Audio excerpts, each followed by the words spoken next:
Iniciamos el día de hoy la tercera unidad, resaltando siempre que las consultas que puedan tener de la unidad anterior las pueden hacer vía Telegram o vía correo.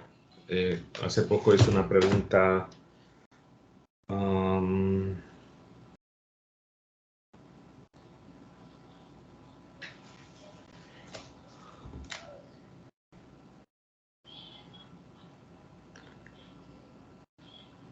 Jeffrey, bueno, ya le respondí.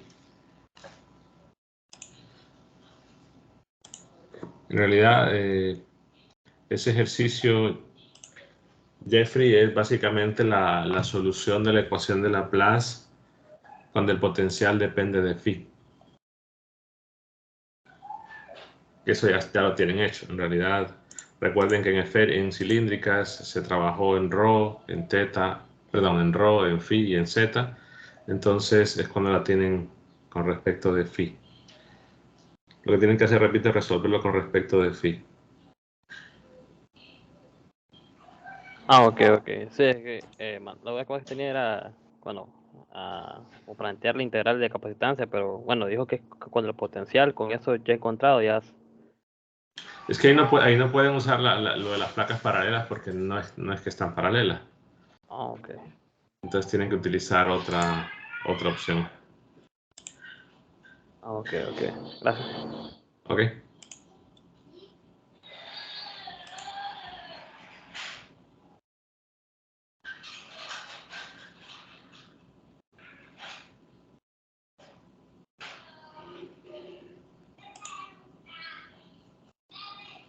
Solo denme chance un momentito.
Bueno.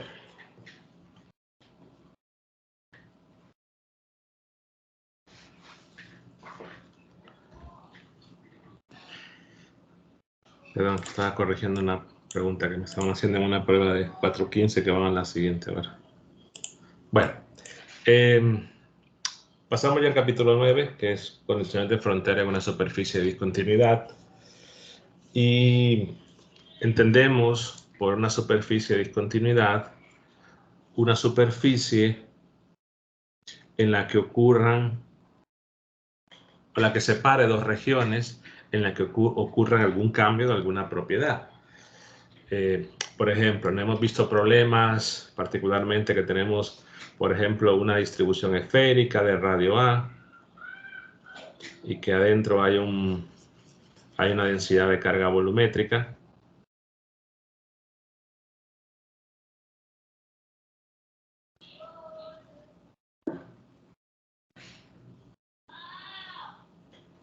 Entonces, por ejemplo, aquí en el interior tenemos una densidad de carga, por ejemplo, diferente de 0, y afuera una densidad de carga igual a 0. Entonces, hay un cambio de propiedades en la parte naranja. Digamos que voy a poner así todo el espacio. En la parte naranja, ¿no? La densidad tiene cierto valor. En la parte en blanco, el potencial tiene cierto valor. Entonces, perdón, la densidad tiene un valor diferente que cero, ¿no? Pero independientemente de que sea cero o no cero, la densidad de carga cambió.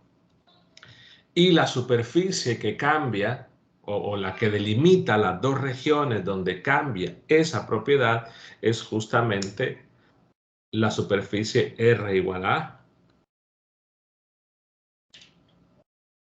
Entonces decimos que R igual a A para este caso sería la superficie de discontinuidad.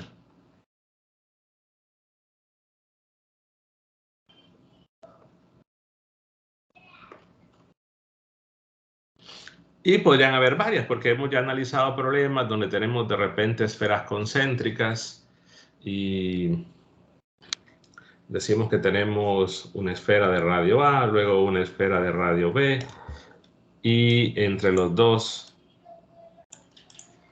la región entre los dos, tenemos una densidad volumétrica. Ya hemos visto problemas de eso y hemos calculado, o los campos que hemos calculado han sido el campo eléctrico y el potencial.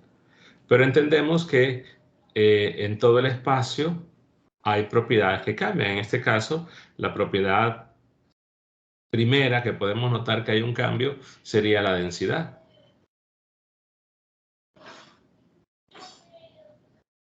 Entonces podemos decir que aquí hay un vacío, por ejemplo, que aquí hay una densidad diferente de cero y que luego tenemos otra vez vacío. Entonces hay una primera superficie donde ocurre un cambio, que es la superficie R igual a A, y luego la superficie R igual a B. Lo mismo podría pasar en cilindros.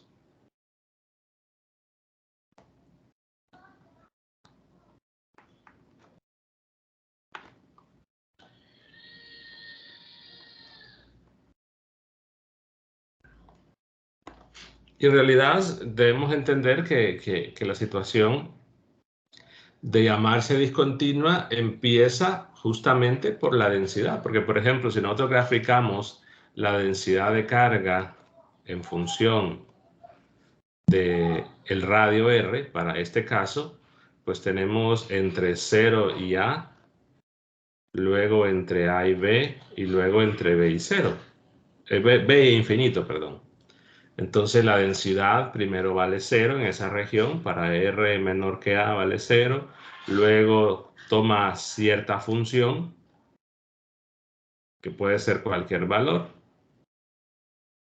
y luego vale 0 otra vez. Ahora, podría ocurrir que tengamos alguna situación, por ejemplo, donde la función densidad sea continua, ¿no? Es decir, que al evaluar justo en R igual a A y justo en R igual a B, tengamos un gráfico continuo, pero en general eso es lo que no siempre va a ocurrir. Entonces, un cambio de propiedades, en este caso densidad de carga, puede generar problemas de discontinuidad o problemas, bueno, sería un problema particularmente, o decir que los campos básicamente son o no son continuos. Ya hemos discutido casos donde hablamos de que el campo era continuo si ocurría tal cosa y que el potencial electrostático, el campo eléctrico, perdón, antes, el campo eléctrico era continuo si ocurría tal cosa y el potencial electrostático siempre era continuo. Pero en ese momento yo les comentaba, bueno, no hay todavía forma o herramientas para poder probarlo. Y en este caso, pues lo hacemos hasta en este capítulo. También puede ocurrir un problema donde tengamos pues algún tipo de distribución, digamos que tenemos un conductor y que el conductor está en equilibrio y sabemos que en el conductor pues únicamente hay carga en la superficie. Entonces tenemos una densidad de carga en la superficie, o que en estos problemas también, aparte de las densidades volumétricas, tengamos densidades superficiales en R igual a y en R igual a B, y aquí también tengamos una densidad superficial en R igual a. Al final de cuentas, si hay cambio de propiedades, los campos pues pueden tener o van a presentar situaciones de discontinuidad. Entonces, independientemente de eso, la superficie que separa las regiones va a ser la superficie de discontinuidad, entendiendo que podría haber más de una.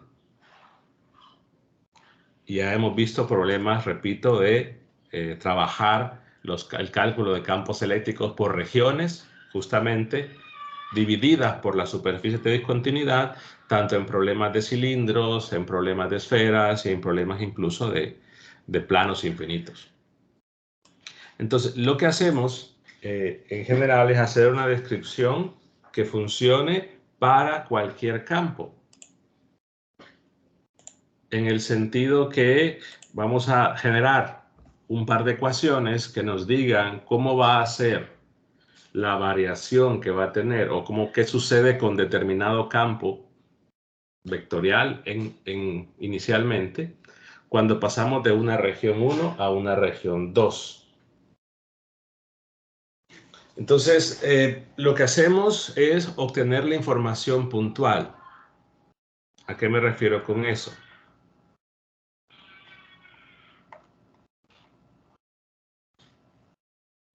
Lo que hacemos es tomar un punto de la superficie o en la superficie y hacer un pequeño zoom a eso.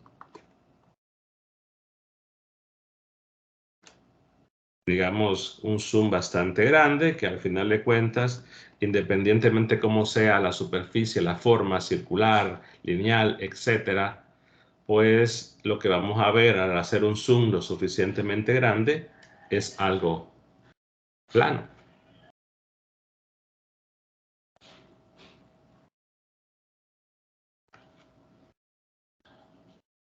Y nuestro punto de interés, en este caso, va a ser P. Podría ser cualquiera, ¿verdad? Entonces, al final de cuentas, la información que obtengamos es para ese punto P, pero si ese punto P es lo suficientemente arbitrario, entonces la ecuación que obtengamos se convierte válida para cualquier punto de nuestra superficie de discontinuidad o superficies, porque como ya mencionamos, podrían haber varias. Entonces aquí sería lo mismo, ¿no? Tomar un punto acá, hacer un pequeño zoom y ver lo que sucede en ese punto. Entonces, evidentemente, en un lado tenemos una región que los campos pueden tomar cierto valor y en el otro lado tenemos otra región que los campos podrían tomar otro valor. Y eso es lo que nos interesa, ¿no? Ver una ecuación o generar una ecuación de forma que nos diga cómo va a variar el campo.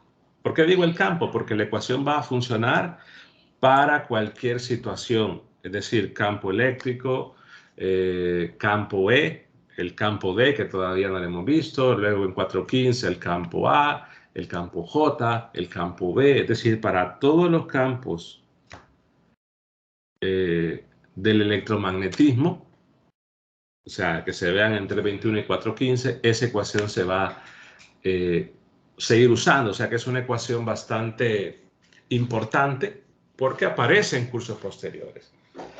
Entonces, lo que vemos inicialmente es qué ocurre en las dos regiones, que vamos a denominar región 1 y región 2. Cuál sea la región 1, cuál sea la región 2, pues da igual. En este caso, si tenemos la imagen de la izquierda, pues diríamos que la región 1 es en el interior de lo que está bordeado en azul y la región 2 es el exterior. Pero lo pueden tomar al revés, eso no importa. Lo que sí es que vamos a definir un vector normal, que ese vector normal va a ir dirigido siempre de la región 1 hacia la región 2. ¿Lo puedo definir al revés? Sí. ¿Va a generar algún tipo de diferencia? No. Es decir, aquí el vector normal, recuerden que es tangente a la superficie, y que ese vector en general no es un vector constante, porque si yo empiezo a dibujar vectores normales en diferentes lugares, pues la dirección va a cambiar. Porque la geometría, ¿no?, de nuestra superficie de discontinuidad genera justamente eso, que tengamos un vector normal que sea variable. Entonces, vamos a concentrarnos en cierta propiedad. Vamos a llamarle a esa propiedad F. Es decir, tengo un campo vectorial F.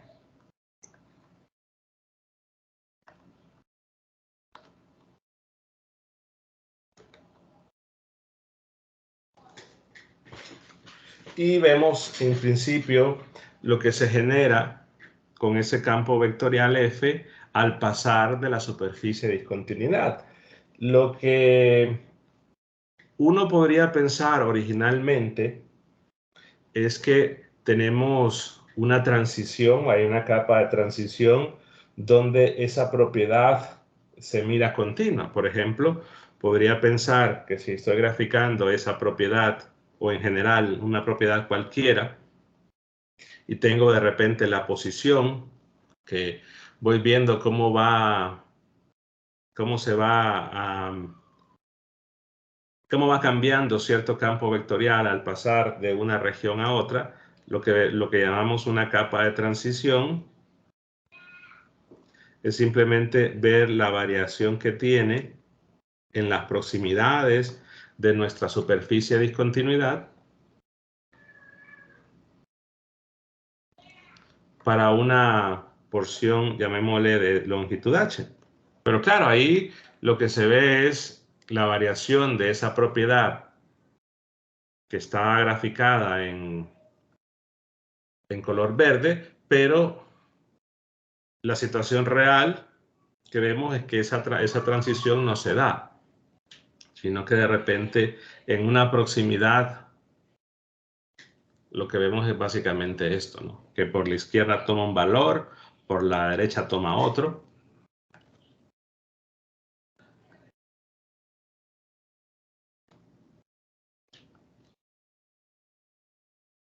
Y básicamente la idea es que al tener esa variación o esa discontinuidad de cierta propiedad, que puede ser cualquiera, le llamamos justamente a esa superficie discontinua. O sea que si hay una propiedad cualquiera que es discontinua al pasar de ahí, va a generar que existan otras propiedades aparte que dependan de ella y que van a ser discontinuas. Por ejemplo, si tenemos que la densidad de carga es discontinua, va a generar que el campo eléctrico y que todo lo asociado al campo eléctrico va a ser discontinuo.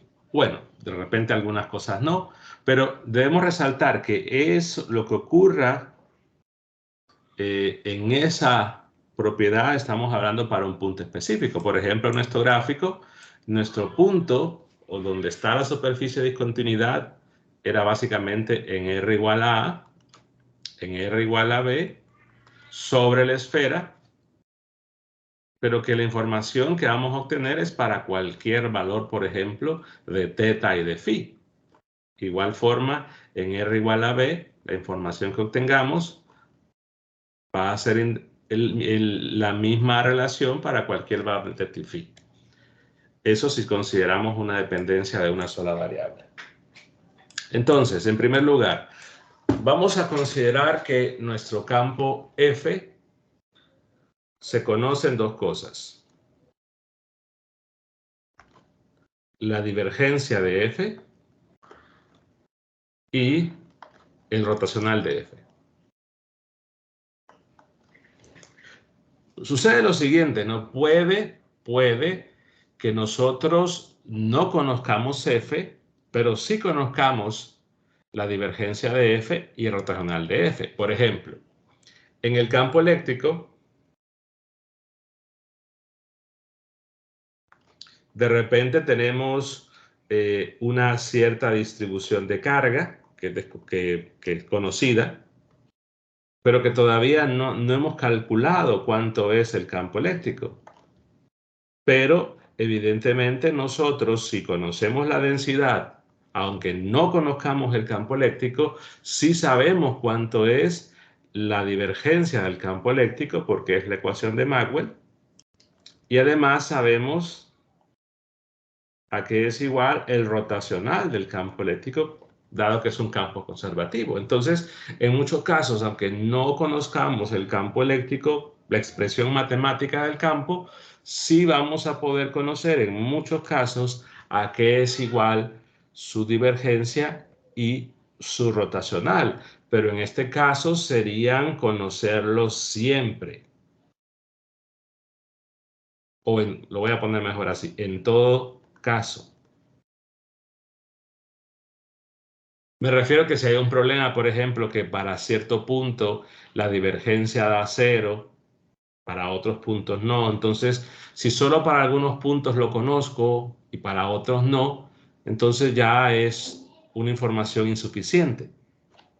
Como el cálculo que le vamos a hacer es para un punto arbitrario, entonces si queremos que nuestros resultados funcionen para cualquier punto dentro de la región, entonces debemos considerar que se conoce la divergencia rotacional en cualquier punto, no en casos particulares.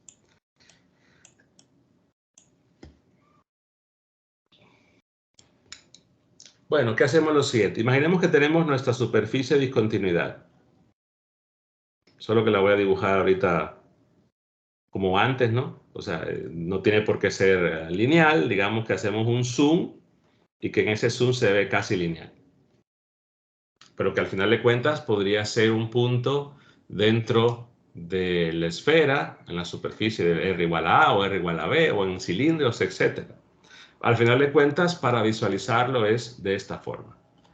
Y tenemos una región 1, tenemos una región 2.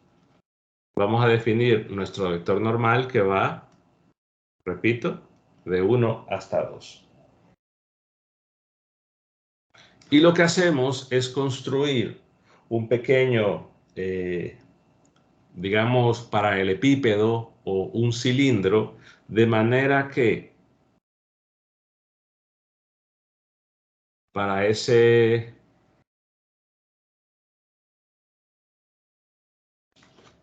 cilindro o paralelepípedo, que lo voy a dibujar así,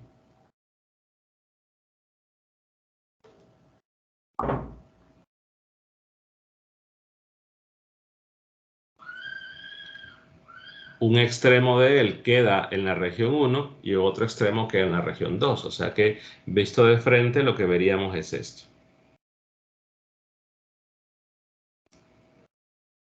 Y vamos a considerar la altura que tiene h.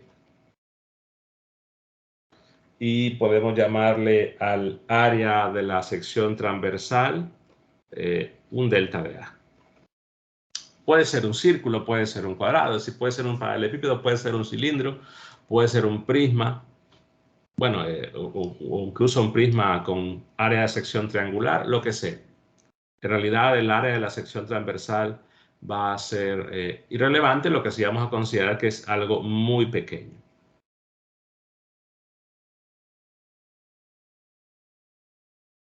Y la altura que hemos llamado aquí simplemente h.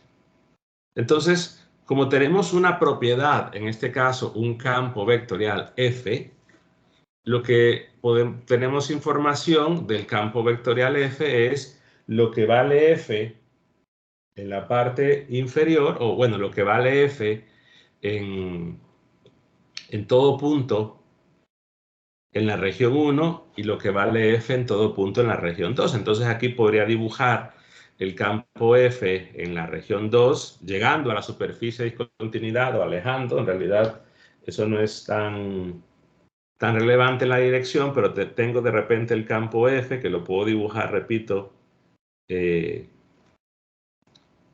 dirigiéndose a la superficie o alejándome. Aquí sería el F en la región 1, y luego puedo dibujar el F en la región 2 que tenga otra dirección. En general, lo que vamos a ver es qué sucede, pero recordemos que al final de cuentas, esto es en un punto. Lo que vamos a hacer es en un punto porque vamos a considerar que esa h es muy pequeña, entonces al final es como que sea puntual. Lo que vale el campo F en la región 1 en ese punto y lo que valga F en la región 2 en ese punto. La idea va a ser hacerlo puntual. Y lo que hacemos es aplicar el teorema de la divergencia para nuestra superficie verde, ¿no? Lo voy a llamar la superficie S1 o S simplemente, que es una superficie cerrada. Entonces, aplicando el teorema de la divergencia,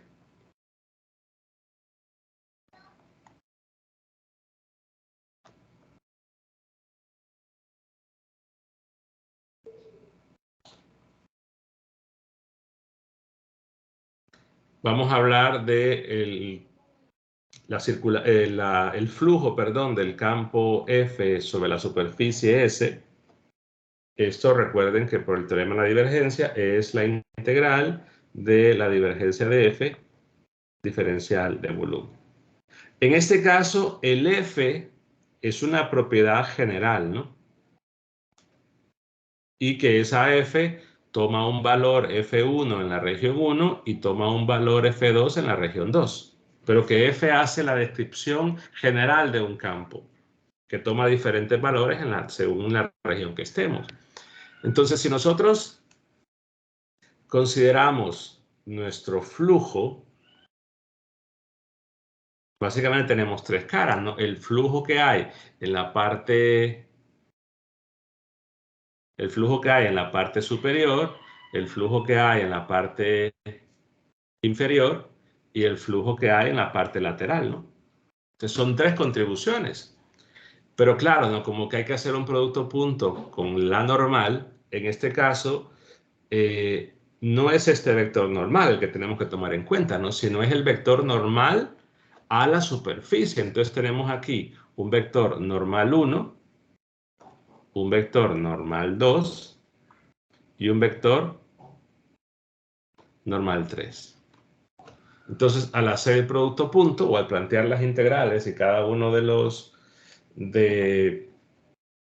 los flujos y al considerar que esto es muy pequeño, y esto es muy importante, considerar que es muy pequeño, entonces si consideramos que el área de la sección transversal es muy pequeña, básicamente el campo F es constante sobre ella, porque es muy pequeña.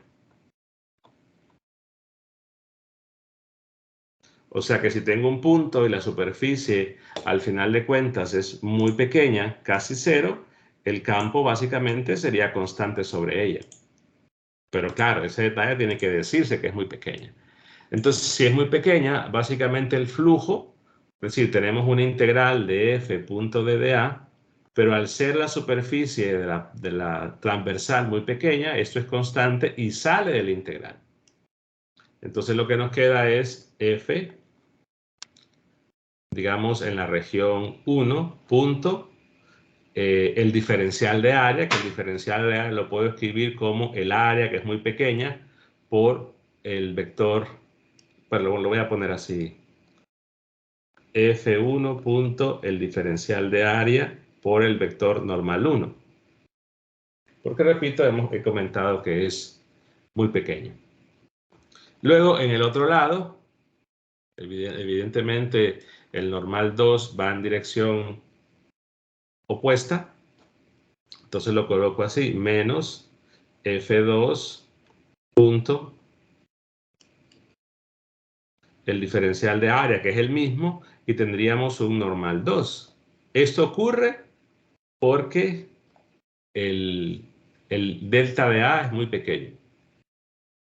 Y luego habrá un término W, que lo que llamaríamos ese W es el flujo en la parte lateral. Pero que no va a hacer falta, repito, no va a hacer falta expresarlo. Y esto es igual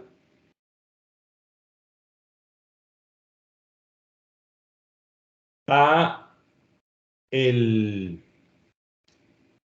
la divergencia de F sobre ese volumen.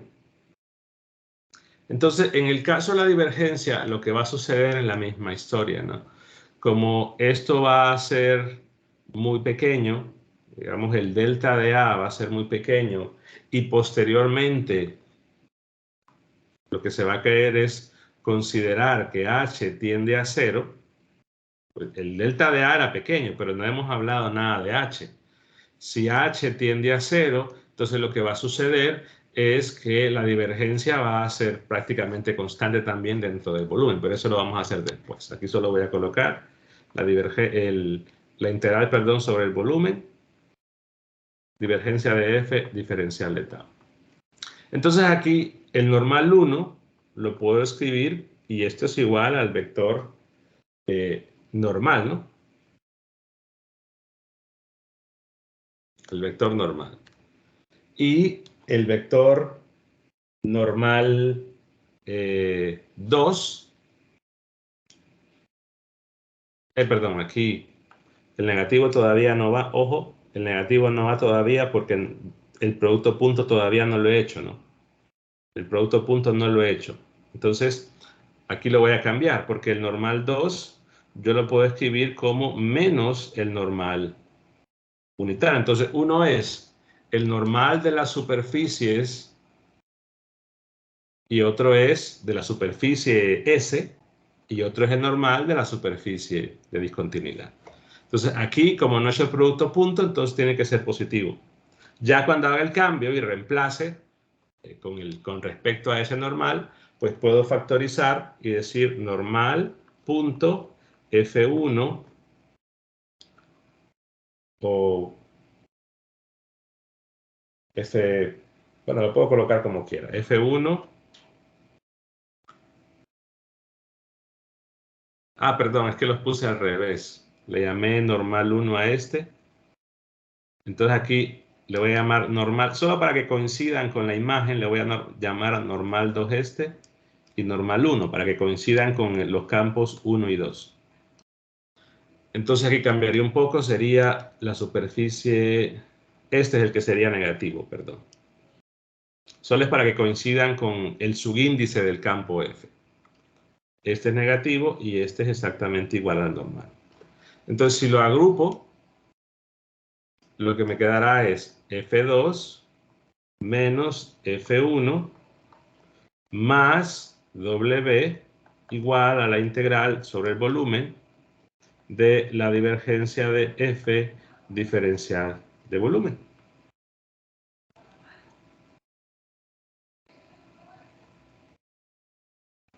Y aquí sucede lo siguiente, ¿no? Si nosotros consideramos, ya dijimos que el delta de A es muy pequeño,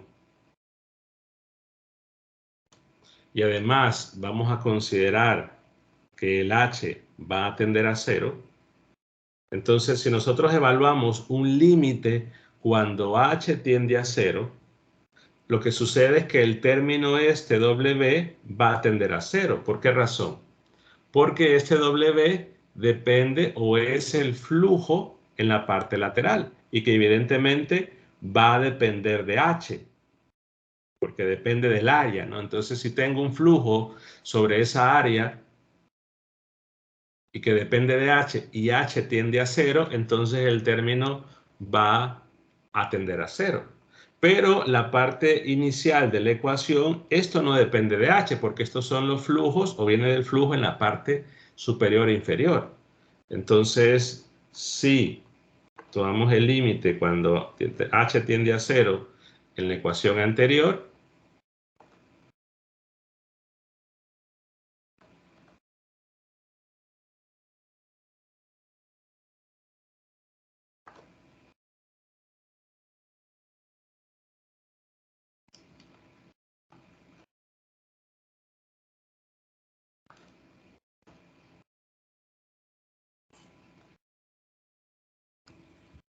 Lo que nos queda es que el primer término no cambia porque no depende de h. El segundo término se va a 0 por lo que ya mencioné y por eso no había habido necesidad de poderlo escribir como el producto punto del f por el diferencial de la superficie 3. Y lo que sucede es en la otra parte, ¿no? Si estamos considerando al final de cuentas que el DDA era muy pequeño y que el H va a ser muy pequeño, entonces este diferencial perdón, la divergencia va a ser constante, porque estaríamos hablando de un punto, y sale del integral. Entonces nos quedaría la divergencia y lo único que va a sobrevivir, aquí me faltó el de área, perdón, acá no lo puse, que es el mismo, ¿no? Lo voy a poner acá.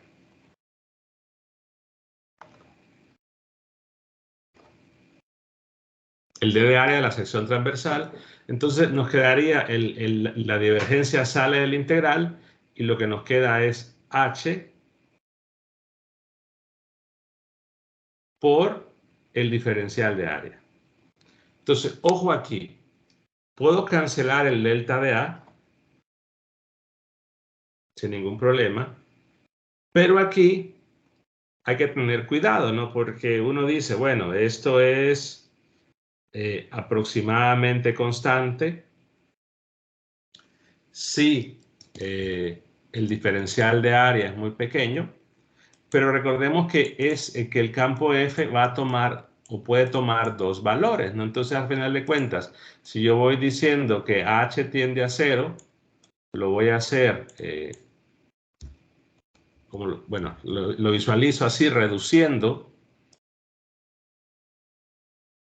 Bueno, tendría que reducir solamente la altura sin reducirle el área, pero la situación es que este campo puede cambiar, o sea que esta divergencia podrá ser o no podrá ser, bueno, cuando digo constante me refiero a que no depende del diferencial de área, pero al final de cuentas recuerden que el campo F, perdón, va cambiando, o sea, porque tiene un valor en la región 1, en la región 2. Entonces no puedo simplificar ese límite, porque la situación es que es la divergencia de F, al final de cuentas el campo F es un campo que puede tomar dos valores. Pero en todo caso, la ecuación la puedo dejar así y es más que suficiente. Decir que el n.f2 y f1 es igual al límite cuando h tiende a 0 de h la divergencia de F. Entonces, ¿qué sucede? Que si yo hago un producto punto de un vector normal con el campo 2 y con el campo 1, lo que tengo es la componente 2 normal. O sea, la componente normal, es decir, la componente que va en dirección de la superficie.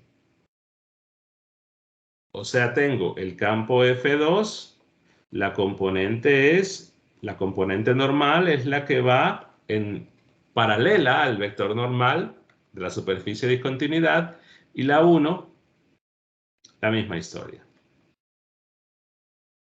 Entonces, esta ecuación lo que me está diciendo es cómo cambian las componentes normales de un campo F cualquiera.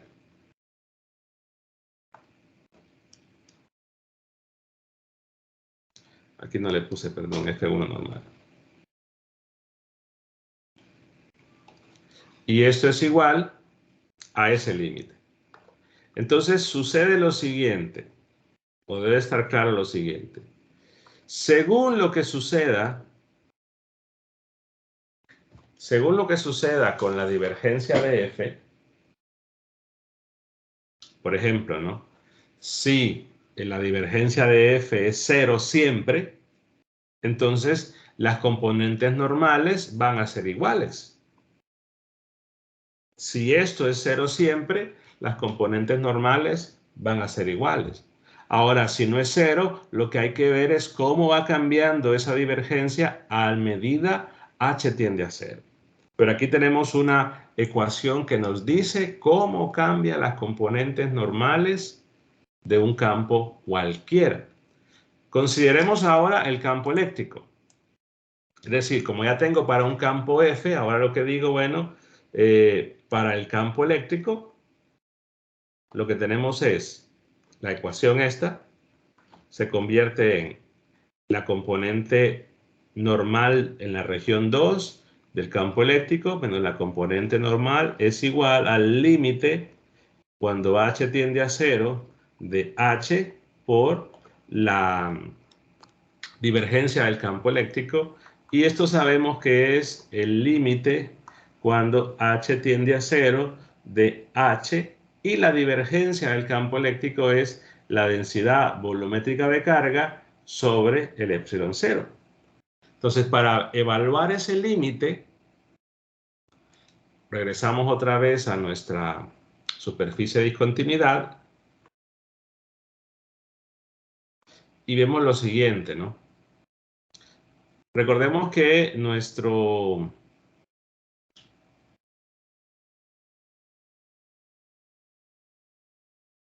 volumen tenía una altura h.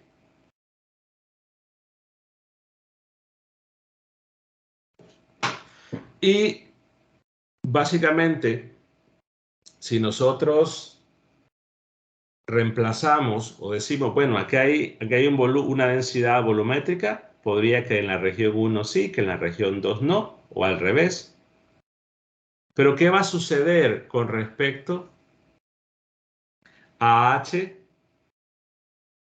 Perdón, con respecto a este límite, si H tiende a 0.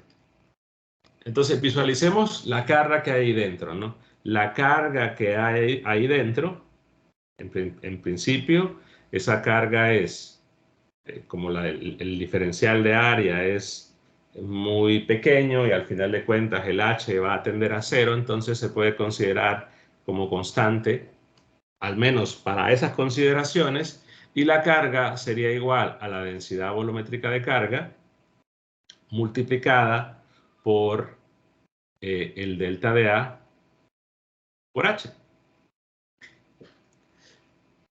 Y si nosotros hacemos una división, por ejemplo, Q sobre delta de A, esto es ρ, la densidad por H. Entonces, ahora, si H tiende a 0, esta cantidad se convierte en esto, ¿no? Porque claro, la idea de que esto es constante si H tiende a 0. Entonces, si H tiende a 0, el producto densidad por H se transforma en la carga que hay aquí dividido entre la densidad de área. Entonces, cuando H tiende a 0, lo que tendríamos en realidad es que nuestro cilindro se convierte en un círculo. Claro, un círculo que está ubicado justo sobre la superficie de discontinuidad.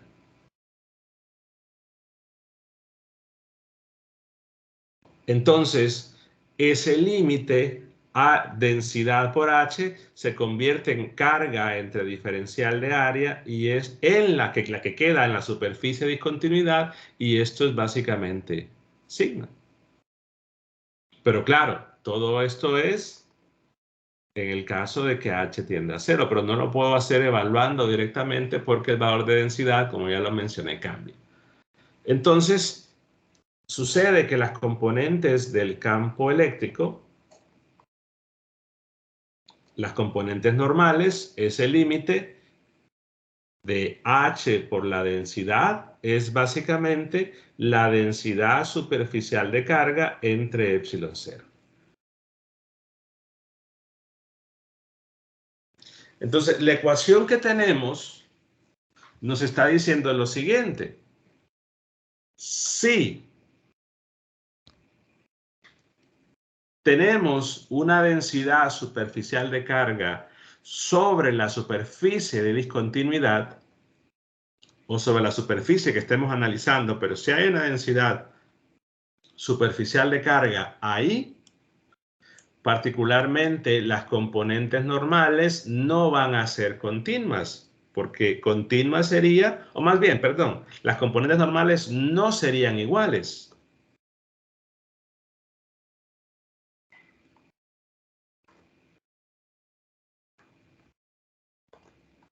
si existe una densidad de carga, evidentemente en la superficie que estamos analizando. Y si las componentes normales no son iguales, automáticamente el campo eléctrico es discontinuo. Porque ¿qué significa que sea continuo? Significa que las componentes normales, que son unas, y las otras le vamos a llamar componentes tangenciales, que ambas, o sea, que dos vectores son iguales si sus componentes son iguales. Entonces, si tengo dos componentes, las que ustedes como las quieran llamar, en este caso componentes normales, si esas componentes no son iguales, entonces automáticamente el campo no va a ser igual. Por lo tanto, decimos que es discontinuo. Entonces, esta ecuación prueba lo que habíamos comentado desde hace mucho, ¿no? Que decíamos que el campo eléctrico iba a ser discontinuo si existía una densidad superficial de carga. Pero que había sido un hecho que solamente lo había comentado sin poder dar una justificación formal hasta este momento. ¿Preguntas hasta ahí?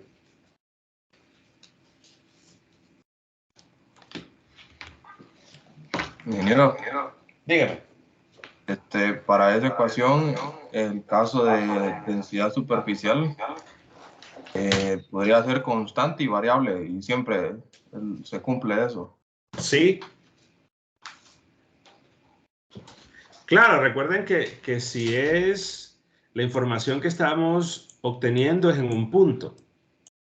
Entonces, por ejemplo, si tenemos una densidad que sea variable, sería la densidad evaluada en ese punto. O sea, si yo quiero, por ejemplo, aquí, es decir, que el campo eléctrico, por ejemplo, el campo eléctrico en la región 1 vale esto y en la región 2 vale esto, entonces la componente 2 normal menos la componente 1 normal es igual a la densidad evaluada en ese punto, dividido entre epsilon 0. Entonces, claro, si es una densidad variable, hay que hacer un reemplazo de las coordenadas en el punto.